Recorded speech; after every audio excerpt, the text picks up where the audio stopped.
Good evening, I'm Nima and this is Forum Daily for Tuesday, May 10th. Tonight, Ukrainian officials sound the alarm as Russia pounds away at Ukraine's vital southern port of Odessa.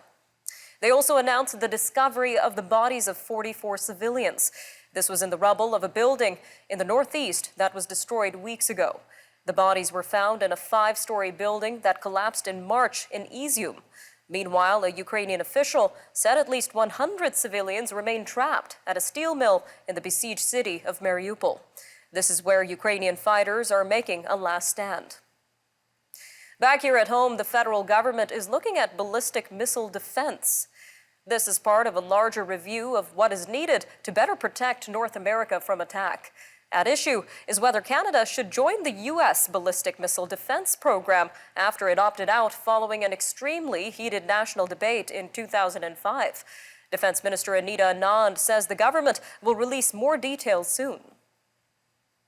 Meanwhile, higher inflation and economic growth lifted government revenues across the country in the past year. Financial services company Desjardins reports the federal and provincial governments all saw an improvement in their 2021 to 2022 deficit estimates. Some governments opted to set aside part of their fiscal windfall for a rainy day, while others spent it all. Flood warnings in Manitoba. The Flood Forecasting Agency has issued an overland flood watch for all of southern and central Manitoba. It comes as the province says the Hydrologic Forecast Center continues to monitor a series of precipitation systems, which could bring as much as 60 millimeters of rain to the region by the end of the week. Flooding continues in the Interlake Red River Valley and many other portions of central and southern Manitoba. 4 municipal emergency operations centers have been activated, and states of local emergency have been declared in 26 communities. Leaders in the North are calling for more federal collaboration and investment to meet climate action targets. Yukon Premier Sandy Silver, Nunavut Premier PJ Akiagok, and Northwest Territories Premier Caroline Cochrane are meeting in Whitehorse this week. They say Canada's territories are warming up 3 to 4 times faster than the global average, and it is already affecting communities. Moving to Alberta now, where the Court of Appeals says the federal government's Environment Impact Law is unconstitutional. Jason Kenney's government has called the Impact Assessment Act a Trojan horse that tries to usurp provincial powers. The act allows the federal government to consider the impact of new resource projects in light of climate change and other issues. Prime Minister Trudeau says the government will appeal the decision. Turning to the latest data by the Canadian Institute for Health Information, it suggests there are still long pandemic-related delays for some elective surgeries, but that the situation is improving. Research indicates about 600,000 fewer surgeries were performed nationwide since the beginning of the pandemic. In the early months of the pandemic, just 51% of patients got joint replacement surgeries in the recommended time frame. That rose to about 62% between April and September of last year. Meantime, another study suggests different approaches to Ottawa's national childcare program will lead to some parents paying more than others. The Canadian Centre for Policy Alternatives says that's because not all provinces and territories are using the same method to cut average fees in half by the end of the year. Senior economist David McDonald says provinces and territories can trim set fees, give parents a flat rate rebate without touching market fees, have service providers cut their fees by half, or change parent fee subsidies. He believes the set fee system is the most predictable and transparent way to get to the 50% reduction in childcare fees. Both the RCMP and Saskatchewan's Premier are responding positively to a call by First Nations groups to create an Indigenous alert system. The groups say separate notifications are needed to help find missing Indigenous people who don't fit the criteria for an Amber Alert, which is sent to the public when an abducted child is believed to be in danger. The Federation of Sovereign Indigenous Nations says First Nations are often left to notify their communities about a missing person on social media. Canada is playing a key role in an international conference in Brussels that is focused on finding a lasting political solution to the conflict in Syria. Ottawa announced $229 million in aid for Syria, as well as Lebanon, Jordan, and Iraq. The aid package includes $169 million for food, clean water, and hygiene and health services. This as well as support for women facing sexual and domestic violence. Stay with us. Forum Daily will be right back after a short break.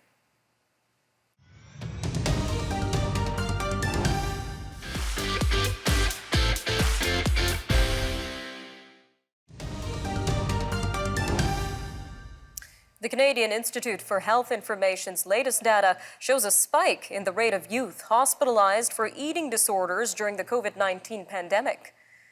CHEO says girls aged 10 to 17 with eating disorders were hospitalized nearly 60% more following the onset of the pandemic.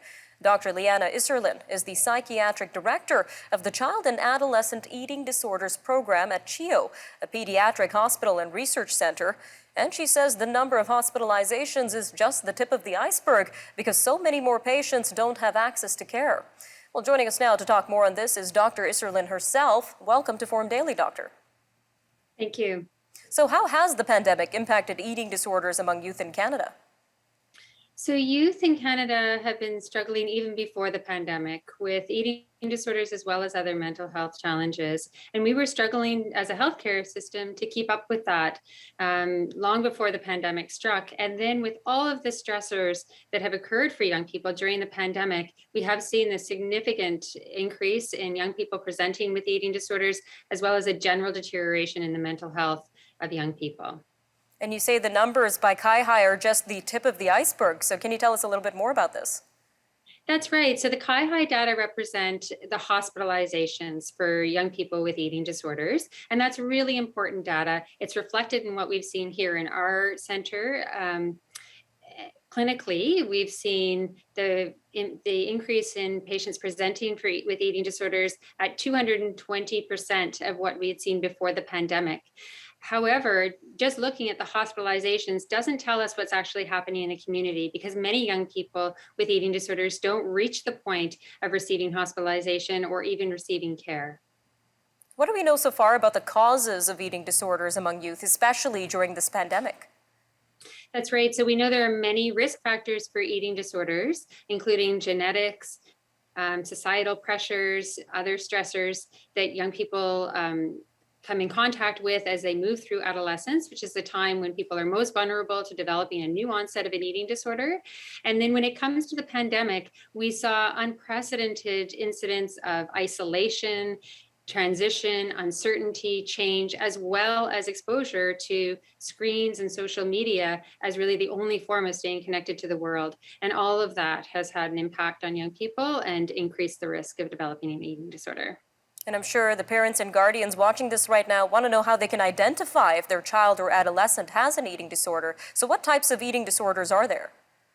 So there are many different diagnoses of eating disorders, including the classical eating disorders of anorexia nervosa and bulimia nervosa, but there are also other types of eating disorders, as well as young people who don't fit into a specific category, but have significant eating challenges that are impacting their physical health. And ultimately, at the root of the eating disorder is this sense of not being good enough and transposing that onto their body and trying to change their weight and shape in order to feel sort of good enough for the world, to raise their self-esteem and to be able to feel in control of their lives again.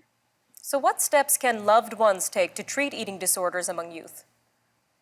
That's right. So loved ones are really important team members in the treatment of eating disorders. They're critical in being able to support their child or youth or even adults loved one with an eating disorder and at home. And it's also important to be advocating for increased resources and supports, because we know that we have a critical shortage of resources available for young people with eating disorders.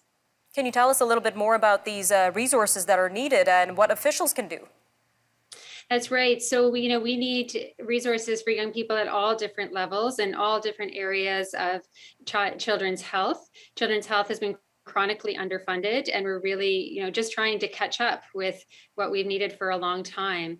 So we need officials to really make a big investment in children's health, to see it differently than adult health, and to recognize that an investment now in children's health is an investment in our future, because these young people, if they don't receive the care that they need, will go on to have chronic eating disorders, just like they will go on to have other chronic diseases, which will be lifelong if they don't receive timely care at this time. All right, Doctor, just about a quick 30 seconds left here, but what are the current supports available for Canadian youth with eating disorders? That's right. So we have many different levels, including things that they can access on the internet, our National Eating Disorder Information Center. There are community support centers in many large centers, and there are hospital-based systems, as well as children and family community mental health supports often have resources for young people with eating disorders. And, accessing your family doctor and pediatrician is always a good start when you're concerned about your child. Dr. Isserlin, thank you again for joining us today on Forum Daily. Thank you very much for your interest. Stay with us. Up next, South Korea swears in a new president as tensions with North Korea continue to grow. We'll be speaking with Mr. Anthony Ruggiero about this from the Foundation for Defense of Democracies. Stay with us.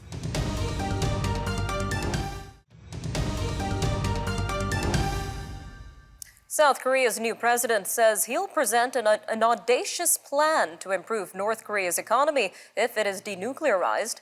Yoon Suk-yeol made the offer during a speech at his inauguration ceremony in Seoul on Tuesday, but North Korea has previously rejected similar offers. All of this comes amid provocations from North Korea, including what South Korea says was a submarine-based ballistic missile test on the weekend. Well, joining us now to discuss the political state of the Korean Peninsula is Mr. Anthony Ruggiero, who was previously the U.S. National Security Council Director for North Korea. He is currently a senior fellow at the Foundation for Defense of Democracies. Sir, welcome to Forum Daily. Thanks for having me. Now, firstly, what do we know so far about South Korea's new president, Yoon Suk-yeol, and his priorities for the country? Well, he's a political newcomer. He's a novice. He only won the election by less than 1%. It represents a change from the progressive to the conservative parties. And in South Korea, they're elected to one single 5-year term. So he does not have to worry about running for re-election. He talked about wanting to make South Korea a global player along the lines of its top 10 economy status. But of course, things closer to home will keep him busy. I want to quickly jump to an op-ed published in the Dispatch today where you indicate that this new president might have to deal with Japan and China in addition to North Korea. So can you unpack this for our viewers? Well, definitely. In 2017, South Korea under the previous president had a missile defense system because North Korea is doing missile tests, which seems like a reasonable response. But China was not happy, so they tried to use economic coercion against South Korea. So he's going to have to deal with that because during the campaign, President Yoon now said that he wanted to deploy additional missile defense systems. And then in Japan, there are a lot of historical differences, which has caused a lot of tension, especially in the previous administration. He's going to have to work on that. It was good to see the Japanese foreign minister was in attendance at his inauguration earlier today. So that's a good sign. And we mentioned this audacious new plan Mr. Yoon wants for North Korea if it denuclearizes. What plan is this?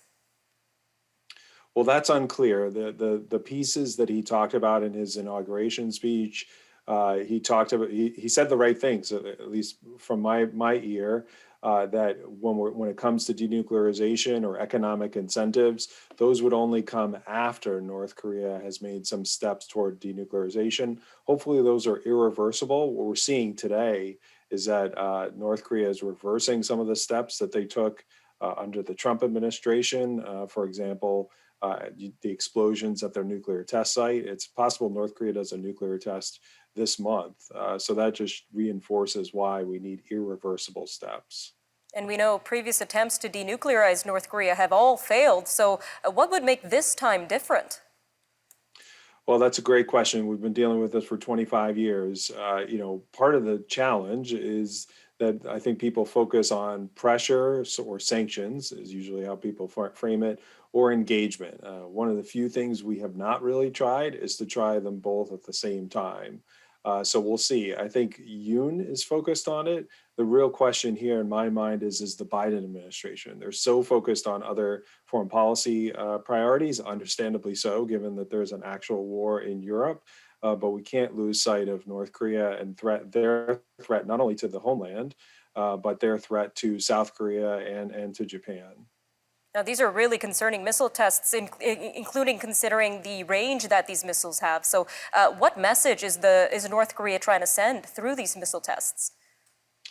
Well, Kim Jong-un in January 2021 laid out some of the steps that he was going to take, and it seems that he is following along that pathway. I like to say that he's okay with the status quo. In other words, he has a plan. Different things happen. So Biden is inaugurated.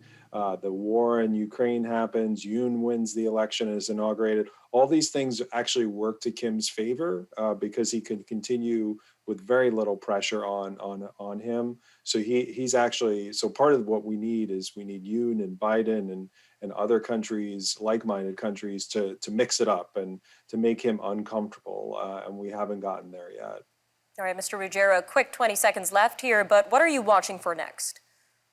Well, I think a nuclear test is probably possibly this month, but it's always difficult to predict what North Korea is going to do. Mr. Ruggiero, thank you again for joining us today on Forum Daily. Thank you. Coming up after the break, we've got more news from around the world. Of course, the UN's Human Rights Council plans another meeting to discuss the worsening situation in Ukraine, and Germany sees a rise of 23% in politically motivated crimes. These stories and more are coming up next.